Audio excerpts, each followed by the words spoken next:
I got a few questions about setting up your temperatures as well as going through and picking your fabrics for each temperature.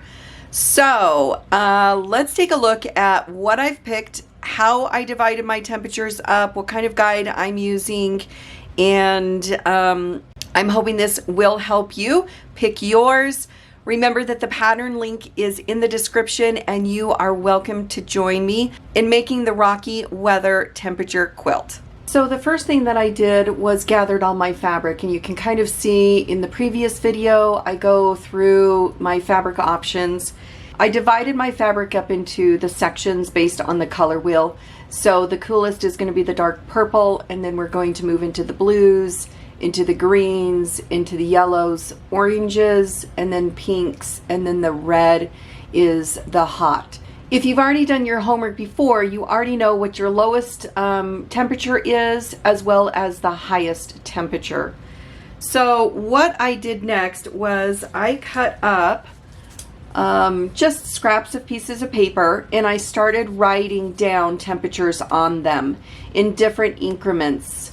I know I thought maybe I could do, 1 for each, but I didn't have enough fabrics and I was not going to be pulling any more fabrics for this. So in using what I had, I started playing around with what numbers work best for each. So as you can see, I don't have very many in the 90s, and I actually might add some reds in here and divide the numbers up a little bit more. I've got 90 to 92, then 93 to 95, 97 to 99, and then 100 plus is the deep red.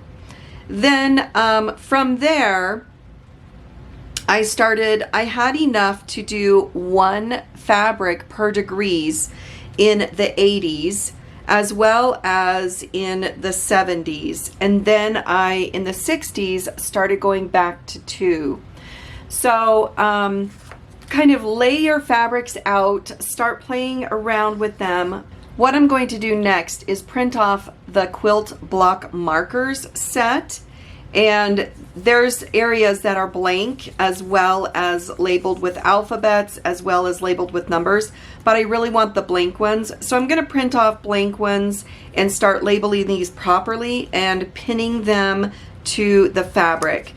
You can also, just gather up a bunch of Ziploc baggies, place 1 color in each Ziploc, and marker on the outside of the Ziploc what the temperature is. You really just want to keep all of this straight.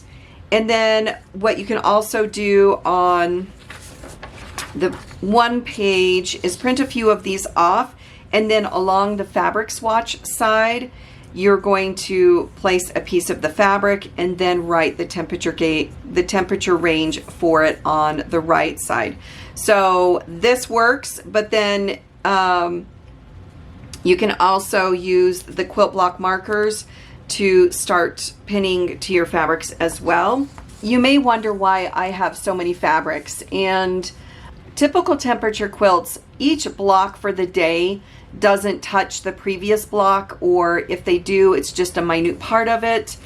Whereas this block really, Monday is touching Tuesday, is touching Wednesday, is touching Thursday. So if I had 3 days in a row that were, say, 67, 68, and 69, and my temperature gauge was anything from 65 to 70, all 3 of these would be the same, and I didn't want that to happen. So with this, you will need to take into account that. So you may want to add more fabrics instead of going every 5 degrees for 1 fabric. You may want to go down to 2 degrees, or like I did in the 80s and the 70s, I have 1 fabric per degree. I think in the 90s, I'm going to watch the temperature and maybe add some additional reds in here so I don't have that much spanning, or I don't have that many temperatures with 1 fabric alone. With this quilt, I'm sewing like 2 or 3 weeks, behind the actual temperature. So if I start seeing a temperature that's repeated and there's collections of numbers and they're all one fabric, I can go ahead and introduce a new fabric and start dividing out if I want to then. So I'm not sewing every day, which actually will help in the end because I can look back and make any adjustments. So that's kind of why I'm waiting for this summer to hit to see what kind of temperature gauge I need or temperature range I need to exchange or add to. So that's a quick look at my temperatures, at what my fabric I'm using.